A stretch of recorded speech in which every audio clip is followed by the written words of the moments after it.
Assalamualaikum warahmatullahi wabarakatuh. Alhamdulillahirabbil alamin. Asyhadu an la ilaha illallah wa asyhadu anna Muhammadar Rasulullah. Raditu billahi rabba wa bil islami dina wa bi Muhammadin nabiyya wa rasula. Rabbi shrah li sadri wa yassir li amri wahlul 'uqdatam min lisani yafqahu qawli. Halo, apa kabar semuanya? Semoga Anda semua selalu diberikan kesehatan dan rezeki yang barokah dari Allah Subhanahu wa Ta'ala, ya. Kita sharing kembali tentang teknik pengolahan pakan ternak, ya. Untuk apa? Jelasnya untuk meningkatkan kualitas dan efisiensi pakan yang diberikan kepada ternak kita yang kita pelihara tentunya, ya. Ini sangat menarik, ya. Jadi teknologi pengolahan ini. Nah, kalau kita berbicara tentang pakan, ini adalah fondasi utama dalam peternakan, ya, karena 80 sampai 90% itu biasanya pakan, ya, dikontribusikan untuk pakan, ya.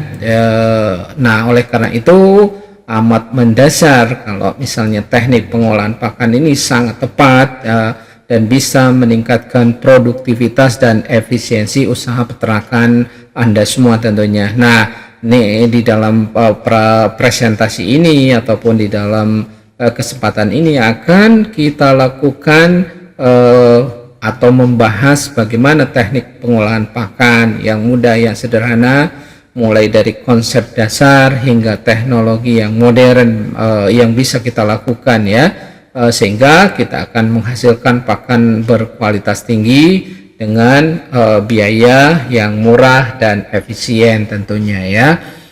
Kita mulai dari konsep dasar pengolahan pakan. Kalau misalnya kita lihat definisinya ataupun tujuannya adalah pengolahan pakan adalah serangkaian suatu atau serangkaian proses, ya, untuk mengubah bahan baku pakan menjadi bentuk yang lebih mudah dicerna, lebih awet dan lebih disukai oleh ternak. Tujuannya adalah untuk meningkatkan nilai nutrisi atau nilai nutrien yang ada pada bahan tersebut dan juga meningkatkan palatabilitas, daya tarik, kesukaan ternak kita yang kita pelihara, dan juga efisiensi penggunaan pakan yang kita berikan. Nah, jadi jelas bahwa kalau kita mengolah itu akan meningkatkan daya cerna. Misalnya contoh jerami padi yang memang sulit kalau diberikan langsung kepada ternak, misalnya kesukaan ataupun daya cernanya ataupun kecernaan itu pasti rendah, ya. Perlu diolah dengan teknologi misalnya amoniasi. Kemudian memperpanjang umur simpan, ya. Misalnya kalau kita melimpah bahan pakan, ya, di musim penghujan, itu alangkah bagusnya kalau misalnya dibikin silase. Silase ini kalau kita simpan, ya, kita bisa membuat silase pada masa ataupun pakan hijau yang melimpah musim penghujan. Misalnya kalau kita di Indonesia pakan melimpah atau hijauan melimpah bisa dibuat silase dan nantinya bisa disimpan. Kalau bagus itu bisa 1 tahun juga bisa kita simpan dan kita berikan kepada ternak, ya. Disimpan 1 tahun itu begitu dibuka itu masih dalam kondisi yang bagus kalau kita melakukannya dengan teknik yang benar.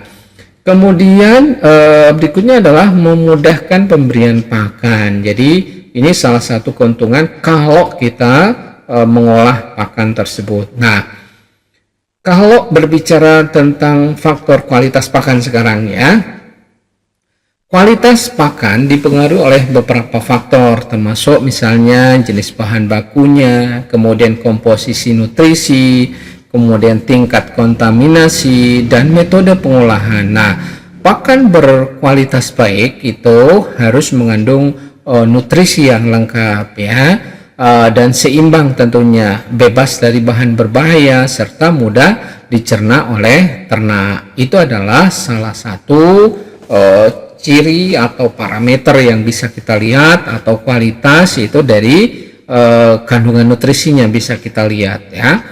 Kemudian beberapa misalnya ya, contohnya ya, komposisi nutrisinya seimbang ya. Ini beberapa hijauan pakan ya, itu ada dia memang mempunyai kandungan nutrisi yang baik ya. Kalau pakan dari luar misalnya alfalfa ya, yang sering digunakan untuk pakan ternak. Nah, kalau di Indonesia bisa kita menggunakan leguminosa yang leguminosa pohon ya, yang banyak, misalnya contoh indigo vera ataupun gamal, angsana, yang biasanya jarang digunakan, padahal ini sangat potensial digunakan waktu musim paceklik atau musim kemarau, karena bagaimanapun hijauannya masih ada, ataupun hijauan yang leguminosa merambat. Kemudian yang berikutnya tentunya kita berharap bebas kontaminan ya, baik jamur ataupun bakteri ataupun bahan-bahan lain yang berbahaya, misalnya logam berat dan lain-lain. Nah, yang berikutnya adalah cirinya adalah nanti kalau dimakan oleh ternak itu, maka pakan tersebut mudah dicerna ya. Misalnya awalnya jerami padi ataupun jerami jagung, kalau diberikan dalam posisi yang apa adanya, maka dia ternak itu biasanya sulit mencerna, sehingga ini akan berdampak pada produktivitas ternak yang kita pelihara. Tetapi begitu diolah dengan misalnya amoniasi, insya Allah itu akan didapatkan daya cerna, di samping palatabilitasnya juga akan meningkat. Nah, berikutnya kita akan bahas tentang jenis bahan baku pakan dan karakteristiknya. Misalnya hijauan ya, hijauan bisa dalam bentuk rumput-rumputan, rumput gajah, rumput raja, rumput staria, rumput odot, dan lain-lain, banyak sekali. Leguminosa ini bisa yang merambat, leguminosa pohon misalnya lamtoro, turi, atau Sesbania grandiflora ya, misalnya ada juga gamal, angsana, kaliandra, dan lain-lain ya. Kemudian tanaman hijauan lainnya merupakan sumber serat dan beberapa vitamin penting. Nah, kualitas hijauan bervariasi tergantung pada spesies tanaman, umur panen, dan kondisi pertumbuhan. Ada yang jenis-jenis rambanan ya, yang mungkin di daerah Anda banyak dan potensial itu bisa diberikan pada ternak yang Anda pelihara ya. Jadi untuk kambing misalnya itu paling suka, misalnya ada juga daun nangka ya, ataupun daun yang lain ya, terutama dalam bentuk bros atau rambanan ya. Kambing itu sangat suka. Nah, beda dengan mungkin domba ya, yang lebih suka rumput yang lebih lembut tentunya ya. Kemudian kalau sapi juga rumput-rumputan atau hijauan ya. Nah, kalau misalnya dalam bentuk yang besar seperti rumput raja, rumput gajah, itu perlu bagaimana memperkecil ukuran ya.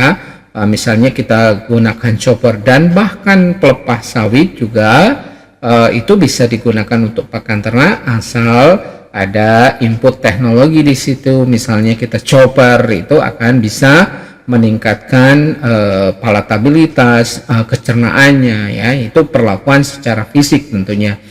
Kemudian konsentrat ya, tentunya untuk mendukung produktivitas lebih meningkat lagi ya, perlu tambahan konsentrat. Misalnya untuk sapi perah ya, kalau misalnya produksi susu sudah sampai 30 sampai 40 itu tidak cukup diberikan hijauan saja ya, walaupun hijauannya kualitasnya bagus, ini juga perlu ditambah dengan konsentrat. Nah, konsentrat ini bisa dalam bentuk biji-bijian, misalnya jagung, kedelai, beras ya, ataupun bungkil-bungkilan ya, bungkil kelapa sawit, bungkil kelapa, atau bungkil apa saja yang bisa dimanfaatkan.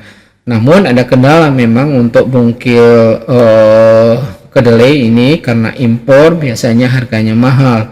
Kemudian dedak ya, atau ini biasanya dedak ini adalah dedak padi ya. Ada juga limbah dari gandum ya, pengolahan yang ini misalnya dikenal dengan polat. Nah, biasanya ini adalah sumber energi dan protein yang penting ya. Kalau dari singkong biasanya di Indonesia dikenal dengan onggok. Limbah sawit juga ada ya, kakao juga, beberapa limbah pertanian tentunya dan perkebunan itu bisa digunakan untuk dijadikan sebagai konsentrat ya.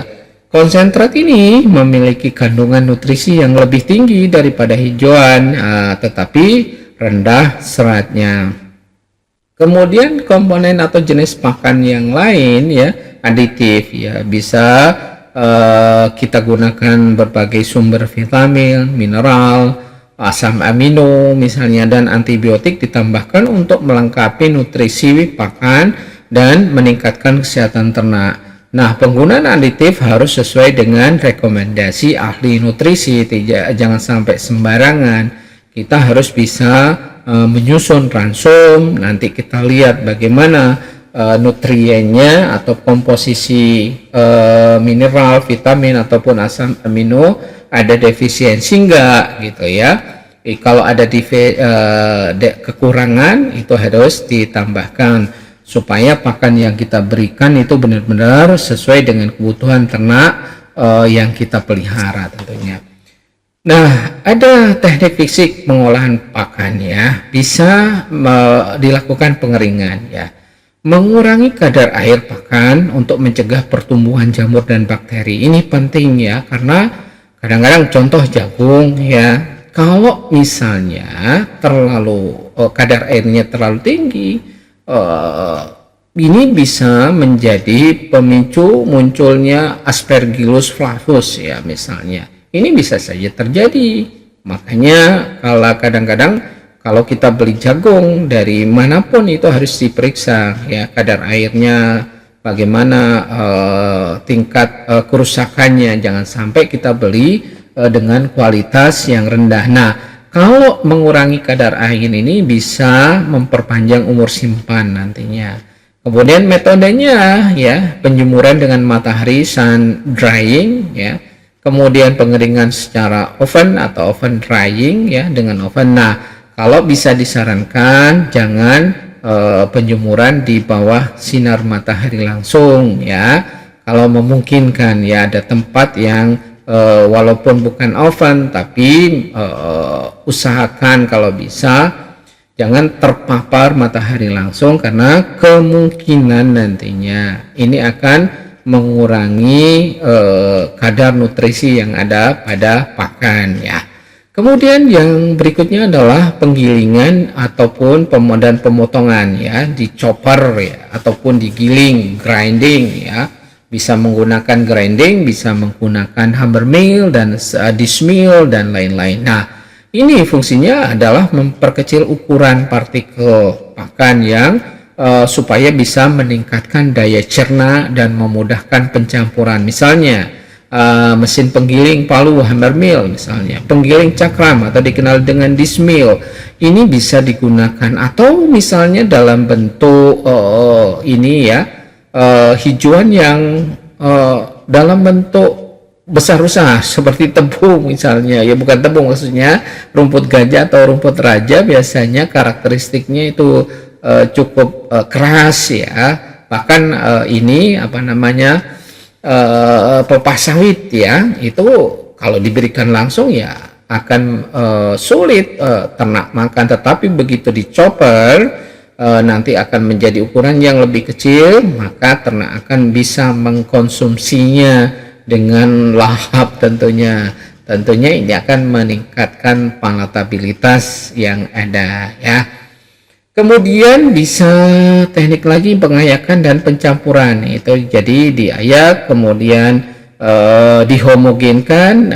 Ini biasanya menggunakan mixer supaya homogen dia, jadi tidak memilih ternak itu, apalagi kalau misalnya sampai kita lakukan pembuatan pelet. Nah, Pengayakan dan pencampuran ini, kalau pengayakan ini memisahkan partikel pakan berdasarkan ukuran dan mencampur berbagai bahan baku untuk menghasilkan pakan yang komposisi nutrisinya seragam ataupun homogen.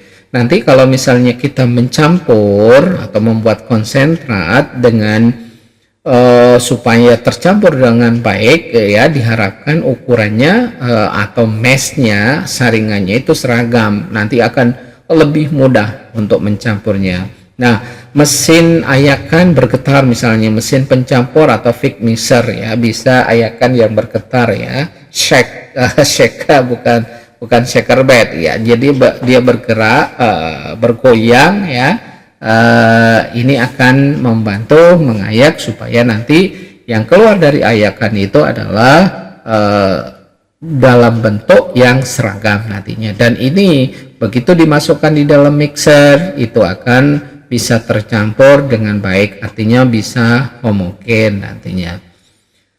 Kemudian teknik kimia dan bioteknologi yang bisa dilakukan, dan ini sebetulnya tidak terlalu sulit, ya bisa dilakukan di mana saja, ya tergantung pengetahuan bagaimana kita membuatnya, ya bisa diterapkan dengan teknik yang sederhana. Misalnya kita melakukan ini, yang pertama kalau misalnya kita melakukan detoksifikasi, misalnya penggunaan bahan kimia, misalnya kita menggunakan kapur, ya untuk menghilangkan atau mengurangi zat anti nutrisi ataupun racun, ya dalam pakan seperti aflatoksin dalam jagung misalnya, ya jadi kita bisa menggunakan kapur, dan ini juga bisa meningkatkan pH-nya juga, ya. Berikutnya adalah teknologi fermentasi, ya proses fermentasi pakan dengan memanfaatkan aktivitas mikroorganisme, contohnya ya bisa kita membuat silase atau fermentasi hijauan, bisa juga menggunakan haylage, fermentasi hijauan kering, ya bisa juga fermentasi padat dan cair untuk meningkatkan nilai nutrisi pakan, dan juga masa simpannya juga insya Allah itu akan lebih panjang. Silase ini dengan teknik yang sebetulnya fermentasi sederhana bisa bertahan pakan itu, atau bisa disimpan bahkan bisa 1 tahun, ya. Berikutnya adalah enzim dan mikroorganisme, ya misalnya penambahan enzim, misalnya fitase ataupun selulase, ya dan mikroorganisme atau probiotik, ya atau mol mikroorganisme lokal yang bisa digunakan, ya untuk meningkatkan daya cerna pakan dan kesehatan saluran pencernaan. Kalau sekarang banyak jenis, ya yang bisa dibeli pasar sebagai starternya, misalnya efektif mikroorganisme, ya EM4 misalnya, ya itu adalah merek dagang, ya silakan, sekarang sudah banyak jenisnya, ya yang bisa dibeli di beberapa sapronak, ya. Nah ini tinggal kita, kalaupun tidak membeli, kita bisa cari atau buat sendiri mol tadi, ya mikroorganisme lokal mol, ya. Nah, berikutnya adalah teknologi pengolahan pakan secara modern. Biasanya kita lakukan peletisasi, ya. Jadi proses pembuatan pakan menjadi bentuk pelet, ya. Pelet ini memiliki kepadatan yang lebih tinggi, lebih mudah ditangani dan mengurangi debu. Jadi misalnya biasanya ini digunakan untuk pakan unggas, ya ayam, mulai dari starter, grower, finisher, atau untuk layer juga. Nah ini akan lebih efisien nantinya, ternak tidak akan bisa memilih, ya jadi apa adanya dimakan, tapi yang harus dipertimbangkan adalah disusun dulu ransomnya sebelum sesuai dengan kebutuhan energi proteinnya, isu protein, isu energi, ya baru dilakukan peletisasi, ya. Kemudian ekstrusi, jadi proses memasak makan dengan tekanan dan suhu tinggi. Ekstrusi ini akan meningkatkan daya cerna pati dan protein serta menghasilkan produk yang lebih seragam ya. Ini juga akan bisa digunakan ya. Kemudian otomatisasi, jadi penggunaan mesin otomatis misalnya mixer, hammer mill, extruder ya, untuk meningkatkan efisiensi dan mengurangi biaya tenaga kerja. Misalnya ini sistem kontrolnya juga sudah computerized ya, dapat memantau dan mengatur proses pengolahan pakan secara otomatis ya. Ini khusus untuk ini ya, pabrik pakan, industri pengolah atau ini industri pakan ini ya, pabrik pakan yang modern biasanya sudah dalam bentuk nyambung ya, mulai dari bagaimana dia mengecilkan ukuran, kemudian setelah itu masuk ke dalam silo, dari silo itu juga nanti masuk ke mixer, kemudian setelah itu kalau perlu di extruder, kemudian terakhir dilakukan pelletisasi, dan semuanya diatur secara otomatis menggunakan komputer ya. Bahkan pada kesempatan ini biasanya sudah menggunakan teknologi informasi yang sangat ini nanti sangat detail dan sangat akurat, jadi sampai ke asam amino bahkan mineral, trace mineral ya, ini sudah bisa terukur tentunya ya. Kita berharap nanti suatu saat kita mengarah ke sana, tidak mungkin kita konvensional ya ke depan itu, dimana kita tahu bahwa bahan pakan itu sulit, semakin sulit ya, kita harus membuatnya menjadi sesuatu yang sangat nantinya istilahnya complete fit ya. Begitu diberikan kepada ternak itu adalah dalam bentuk yang sudah siap makan dan disesuaikan dengan kebutuhan ternak yang ada. Ini diharapkan demikian. Yang sudah banyak itu adalah pelet ya, untuk unggas. Bagaimana Pak kalau untuk ternak ruminansia? Kita berharap nantinya itu di dalam bentuk wafer ya, dan dalam seperti kotak-kotak seperti batu bata ringan itu nanti ya. Jadi dibentuk blok-blok yang nantinya langsung diberikan kepada ternak ya. Nah, kita berharap complete feed itu bisa dalam tidak hanya untuk unggas saja, tetapi juga bisa diberikan kepada ternak ruminansia. Nah, selanjutnya bagaimana kita lakukan evaluasi kualitas pakan hasil olahan. Nah, kita harus juga memenuhi dilakukan quality control ya. Dari misalnya kita lihat nilai nutrisinya, analisis kandungan protein, lemak, serat, vitamin, dan mineral untuk memastikan bahwa pakan memang memenuhi kebutuhan nutrisi ternak. Nah, ya, jadi kemudian dilakukan uji palatabilitas, jadi uji organoleptik ya, warna, aroma, tekstur, dan uji kesukaan untuk mengevaluasi daya tarik pakan bagi ternak. Kemudian berikutnya adalah kestabilan. Nah, evaluasi misalnya umur simpan, dan ketahanan pakan terhadap kerusakan akibat jamur, bakteri, ataupun oksidasi yang terjadi nantinya. Berikutnya adalah kalau bisa disimpulkan dari beberapa penjelasan tadi dan mungkin antisipasi langkah selanjutnya. Nah, pengolahan pakan yang tepat ini adalah kunci untuk meningkatkan produktivitas dan efisiensi usaha peternakan. Dengan memahami konsep dasar, jenis bahan baku, teknik pengolahan, dan metode evaluasi kualitas pakan, kita akan dapat menghasilkan pakan berkualitas tinggi dengan biaya yang efisien, lebih murah. Nah, syaratnya adalah jangan sampai ada ketergantungan dari luar. Usahakan bahan pakan itu kita dapatkan dari lokal yang ada. Jadi tinggal bagaimana menyusun ransum sesuai dengan kebutuhan ternak kita ya. Kalau tidak bisa bagaimana Pak? Ya konsultasi mungkin dengan ahli nutrisi yang ada di daerah masing-masing, ataupun membuat formulasi langsung yang benar sesuai dengan kebutuhan. Kemudian langkah selanjutnya ya, jadi kalau misalnya ada pakan lokal ya, kita harus menganalisis dulu pakannya ya, bahan pakan tersebut. Kemudian setelah itu baru menganalisis kebutuhan pakan ternak kita sesuai dengan kebutuhan, baru kita susun ransumnya.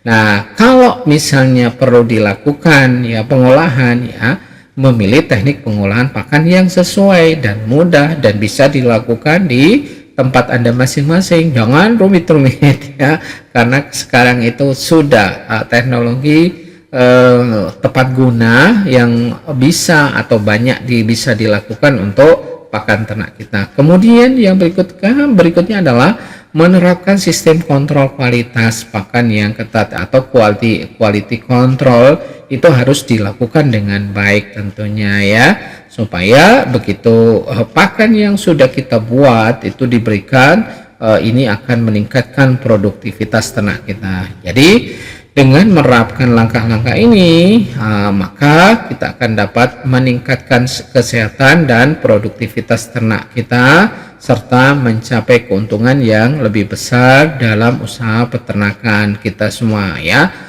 Ayo kita tetap bersemangat dan optimis ya, kita bisa memanfaatkan potensi yang ada di Anda ya, potensi lokal untuk meningkatkan produktivitas ternak kita ya, sehingga kedaulatan pangan itu bisa tercipta nantinya. Oke, terima kasih. Sampai di sini dulu, mudah-mudahan bermanfaat. Nasrum minallah fatun qarib. Wassalamualaikum warahmatullahi wabarakatuh.